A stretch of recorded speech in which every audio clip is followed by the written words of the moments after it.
Halo partners, selamat datang di Poin Merbabu Insight. Kali ini kita akan mendalami topik mengenai kesehatan mental kita nih.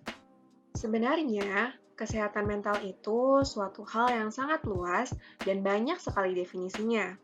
Tapi, pengertian yang akan kita gunakan kali ini adalah kesehatan mental di mana kita tidak merasa memiliki hal-hal yang mengganggu kita, dan kita pun memiliki emosi positif untuk menjalani kehidupan sehari-hari. Penasaran kan bagaimana pergaulan bisa membantu kita dalam meningkatkan kesehatan mental kita? Yuk langsung saja kita mendengar pembahasan Kak Santos mengenai pergaulan dan kesehatan mental yang didapatkan dari buku karya M.A.W. Brower. Pertama, apa sih yang dimaksud dengan pergaulan itu? Kata pergaulan dalam pengertiannya sehari-hari menunjukkan suatu keadaan persahabatan dalam kehidupan masyarakat.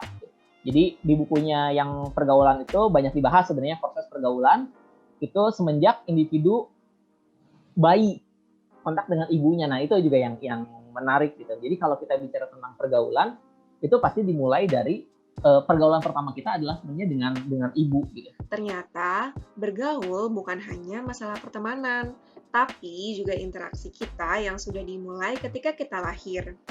Jadi, terlihat bahwa pergaulan itu menjadi salah satu bagian penting dalam hidup kita.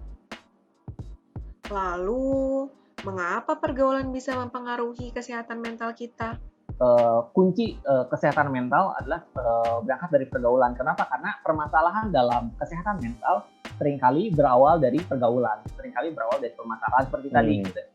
Itu tadi pertentangan baru dari antara bakat dengan lingkungan. Belum pertentangan antara individu dengan individu. Itu juga seringkali mengalami permasalahan secara psikologis. Gitu. Belum pertentangan yang lain, hal-hal yang lebih makro gitu ya. Tentang itu misalnya, atau pertentangan antar keluarga pun juga itu, atau antar suku dan lain sebagainya gitu. Itu isunya berkaitan dengan isu pergaulan. Jadi isu pergaulan ini bisa sangat luas ya partners, dari masalah keluarga hingga masalah suku dan budaya yang semuanya erat dengan kehidupan sehari-hari kita. Kalau begitu, bagaimana sih kita bisa meningkatkan kemampuan pergaulan kita agar menjadi baik?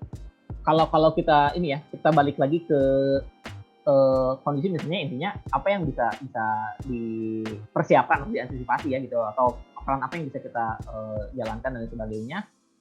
Kita perlu, ini bisa jadi patokan menarik.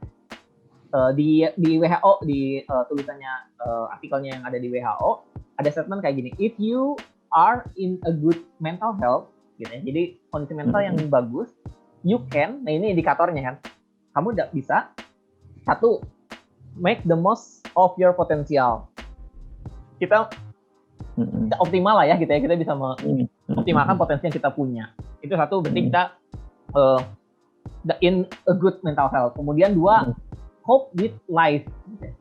Jadi kita mampu ya, berarti kita mampu untuk cope with life, untuk ya life jelas, ketika kita life tantangan ya gitu, kita mengatasi tantangan-tantangan yang kita jalani dalam hidup, baik tantangan berkaitan dengan tantangan yang kita ciptakan, berkaitan dengan harapan yang kita miliki, atau tantangan yang ada di luar gitu. Kemudian yang ketiga ini menarik, play a full part in your family, workplace, community, and among friends gitu. Jadi ya itu yang persis seperti yang statementnya Mas Wiwit yang ada di chat gitu. Ya makhluk sosial ya gitu. Jadi good mental health ketika ya jadi makhluk sosial. Nah, gimana?